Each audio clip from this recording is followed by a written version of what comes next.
So hello guys, blackout this side. ये है hacking techniques का पार्ट 3। इसके अंदर हम बात करेंगे कुछ हैकिंग टेक्निक्स के बारे में। अगर आपने पार्ट 1 और 2 नहीं देखा है तो आप जाके देख सकते हैं। उसके अंदर काफ़ी ज़्यादा इंपॉर्टेंट टेक्निक मैंने कवर कर रखी हैं। बस एक पार्ट 4 और आएगा और फिर हमारी most of the hacking techniques, hacking के बारे में सीख जाओगे। मेन मेन क्या क्या टेक्निक्स हैकर अप्रोच करता है डिवाइस को या फिर वेबसाइट्स को या फिर सिस्टम को या फिर कुछ और भी चीज़ जो है उसे हैक करनी है, उसे एक्सप्लॉइट करने के लिए। ठीक है, तो स्टार्ट करते हैं। तो फर्स्ट टेक्निक है हमारी डीएनएस स्पूफिंग।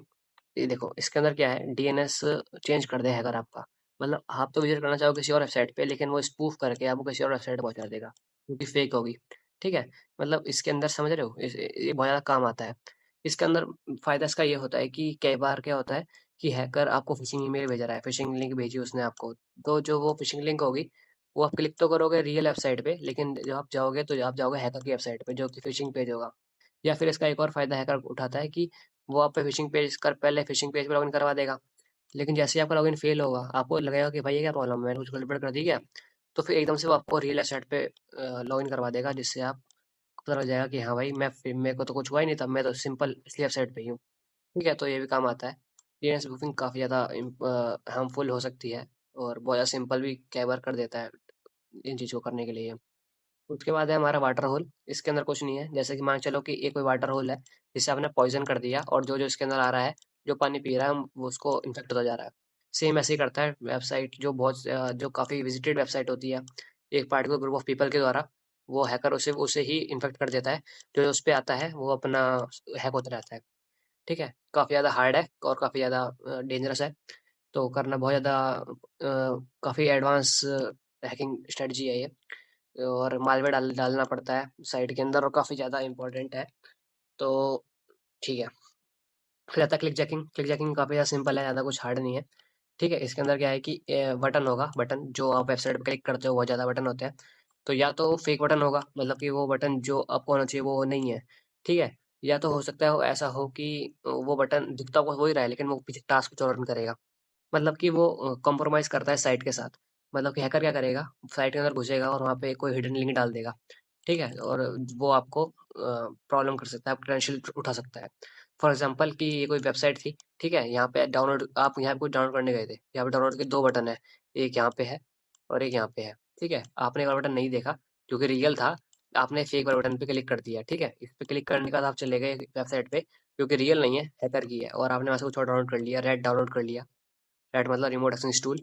और आपका कंप्रोमाइज़ हो चुका है आपका एंड्रॉयड के साथ। तो बस यही है मेन। ठीक है, इसके अंदर वो एक्सट्रीम ऑप्शन और CSP यूज़ कर सकता है। काफ़ी डिफरेंट मेथड्स है और काफ़ी ज़्यादा हार्मफुल भी हो सकता है और बचना इससे काफ़ी ज़्यादा इंपॉर्टेंट है। अगर आप इससे नहीं बच पाते हो तो आप अपना बहुत सारा डेटा कॉम्प्रोमाइज़ कर सकते हो हैकर के साथ। उसके बाद आता है रोग सॉफ्टवेयर। इसके कुछ नहीं है, ये ऐसा है कि कई बार आपने सुना होगा कि कोई भी एंटीवायरस आपको डाउनलोड नहीं करना चाहिए ज़्यादा और दूर रहना चाहिए इन चीज़ों से। इसका मेन मतलब ये है कि रॉ सॉफ्टवेयर जो आपको दिखता तो है कि आपके लिए बहुत काम का है, लेकिन एक्चुअली वो एक हार्मफुल होता है, हार्मफुल सॉफ्टवेयर होता है। जैसे कि एंटीवायरस है, अब मान चलो आप कहीं वेबसाइट सर्फ करो, एकदम से आपकी स्क्रीन पे पॉपअप आता है कि एंटीवायरस है हमारा, डाउनलोड कर लो इसे और आपके काम आएगा। लेकिन आपने जैसे डाउनलोड करोगे वो की लॉगर होगा या तो मालवेयर होगा जो कि आपके क्रेडेंशियल चुरा लेगा। तो ऐसे वर्क करता है ये। तो ट्रस्टेड चीज़ें डाउनलोड करो और ज़्यादा कोशिश मत ना करो मॉड वॉड डाउनलोड करने की। उसके बाद आता है एवस ड्रॉपिंग। ज़्यादा कुछ नहीं है, सेम ही है ये, मैन इन द मिडल की तरह ही होता है। बट इसके अंदर क्या होता है, ये जो हैकर होगा वो आपके और आपके सिस्टम के बीच में नहीं होगा। वो एक अलग पाथ क्रिएट कर देगा आपके और सिस्टम के साथ। जैसे कि मान चलो ये आप हो, ठीक है, और ये आपका सर्वर है। अब सर्वर के साथ क्या है ना, आपका लिंक हो सर्वर के साथ। ठीक है, यहाँ पे से आपका पैकेट्स जा रहे हैं डाटा। लेकिन अब हैकर मान चलो यहाँ बैठा है वो, ठीक है। हैकर ने क्या किया, हैकर आपके साथ कनेक्शन बनाएगा पहले। ठीक है, और आप देख लेगा कि आपका IP एड्रेस और आप किस एड्रेस से उसे पैकेट्स को भेज रहे हो। अब वो पैकेट को स्निफ करेगा और अपने पास ला देगा यहाँ से। ठीक है, ये मैन इन द मिडल एक तरीके से कह सकते हैं, लेकिन मैन इन द मिडल में क्या होता है कि वो आपके और सर्वर के बीच में होता है। लेकिन इसके अंदर वो अलग बैठा है, लेकिन वो स्निफ कर रहा है पासवर्ड्स को। वेबसाइट के कैप्चर, वेबसाइट में काम आता है, डेटा में काम आ सकता है, ये डेटा को चुराता है ऐसे। तो इसलिए VPN VPN आप यूज़ कर सकते हो, सिक्योर कर सकते हो इसे बचने के लिए। फिर आता है एक्सप्लॉइट किट्स। एक्सप्लॉइट किट्स क्या होती है, एक बहुत बड़ा किट होगी कोई आपके पास, जो कि यूज़ होती है बहुत सारे एक्सप्लॉइट परफॉर्म करने के लिए। मतलब ये एक तरीके से डेटाबेस है जिसके अंदर किड्स की बहुत सारी नॉलेज है, बहुत सारे बॉटनेट्स है इसके अंदर, और बहुत सारे मतलब टूल्स है जिससे आप यूज़ कर सकते हो एक्सप्लॉइट करने के लिए। सिंपल एग्जांपल मेटा एक्सप्लॉइट है, कल इसके अंदर आपको टूल इनबिल्ट मिल जाता है। काफ़ी ज़्यादा इंपॉर्टेंट है, काफ़ी ज़्यादा यूज़फुल है, काफ़ी ज़्यादा हार्मफुल भी हो सकता है। ठीक है? और बहुत ईज़िली काम करता है ये। इससे हैकर बहुत सारे टास्क एक साथ परफॉर्म कर सकता है और आपके सेशन में कॉम्प्रोमाइज़ कर सकता है। उसका आता है drive bye download. Drive bye download ज़्यादा कुछ हार्ड नहीं है। सेम वही है जो मैंने आपको बताया था, जो उसमें था रॉक रॉक सॉफ्टवेयर्स में। उसमें इसमें भी यही होता है। इसके अंदर आप कहीं पे गए, लेकिन आपने गए, ठीक है, आपने कुछ डाउनलोड किया, मान के आपने कोई ब्राउजर था डाउनलोड किया, उसके साथ कोई एक एंटीवायरस डाउनलोड हो गया, आपको लग रहा है एंटीवायरस है, लेकिन वो कुछ और ही काम कर रहा है पीछे।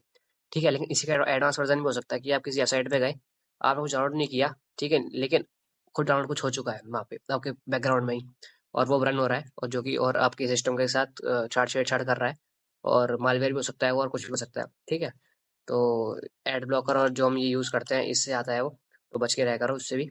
ठीक है, और इसे बनाना भी काफ़ी ज़्यादा हार्ड होता है, तो काफ़ी वो है। ज़्यादातर हैकर्स परफॉर्म इसे नहीं करते, क्योंकि ठीक है, क्योंकि वो मालवेयर फैला तक सकते हैं ईमेल्स और उनके द्वारा भी, लेकिन ये भी काफ़ी ज़्यादा यूज़फुल मेथड है। उसका आता है रूट किट्स। रूट किट्स भी सिंपल है, लेकिन इसके अंदर क्या है कि जो मालवेयर है, देखो रूट किट क्या होता है, क्या ना, ऐसे फीचर्स होते हैं रूट्स रूट्स से जो पहले रूट्स क्या होता है, ऐसे फीचर होते हैं जो कि आपके सिस्टम में तो है, लेकिन एंड्रॉयड या फिर विंडो जो है उसे एक्सेस करने दे नहीं रहा आपको। मतलब काफ़ी हिडन फीचर्स हैं जो कि उसे यूज़ करने नहीं दे रहा। ठीक है, इसके अंदर क्या होगा, जो हैकर होगा ना वो इन रूट्स में जाके घुसेगा, मतलब इनके पीछे छुप जाएगा वो। ठीक है, अब विंडो को आपको दिखने देगा नहीं इन चीज़ों को। मतलब रूट का, अब ऐसे समझ लो कि रूट है, जड़ है, वो जड़ में जाके छुप गया। लेकिन चलो ये प्लांट है कोई, ठीक है, इस प्लांट के साथ था, उसके नीचे जड़ थी उसकी, ठीक है। अब वो जड़ में जाके छुप गया, आपको तो दिख रहा है कि ऊपर ऊपर सब कुछ ठीक है, लेकिन जड़ के अंदर वो नीचे काम कर रहा है। ऐसा समझो इसे। तो इसके अंदर ये देख सकते हैं 99 डेज तक ज़्यादातर एवरेज होती है कि पकड़ा जाता ही नहीं है। एक ऐसा मालवेयर जो छुपा ही रहेगा, तो उसे पकड़ना बहुत हार्ड होता है, मतलब in comparison of other malwares. तो काफ़ी हार्मफुल है, बहुत ज़्यादा हार्मफुल हो सकता है। बैकडोर सिंपल है, जैसे मैंने आपको बताया, इसी वेबसाइट के लिए होता है। मान चलो आपने वेबसाइट कोई थी, हैकर ने वेबसाइट को क्या किया, एनमैप या फिर कुछ टी टूल के द्वारा स्कैन किया। स्कैन करने से पता चला कि कोई ओपन पोर्ट्स है, ठीक है, ओपन पोर्ट्स है, तो वो उसे एक्सप्लोर कर सकता है। ओपन पोर्ट समझो कि मान के चलो, ये आपकी दीवार थी, पीछे की दीवार है आपका ये, ठीक है, आगे आगे दरवाजा है, लेकिन आप इसे एंटर नहीं ले सकते क्योंकि इसके अंदर पासवर्ड और वो लगा हुआ है। लेकिन पीछे दीवार में उसने क्या नोटिस किया कि एक साइड में ना, जो जो बीच में ऐसी कोई जगह थी वहां पे, यहाँ पे दीवार, जैसे अगर यहाँ पे दीवार की दो दो लेयर लगी हुई है, यहाँ पे दीवार की सिर्फ एक ही लेयर है। उसने क्या किया, हथौड़े से तोड़ दिया इसे और इसके अंदर घुस गया। तो ये आप उसका बैकडोर क्रिएट हो गया यहाँ से। ऐसे ही यूज करता है, मतलब ऐसी वीकनेस होगी।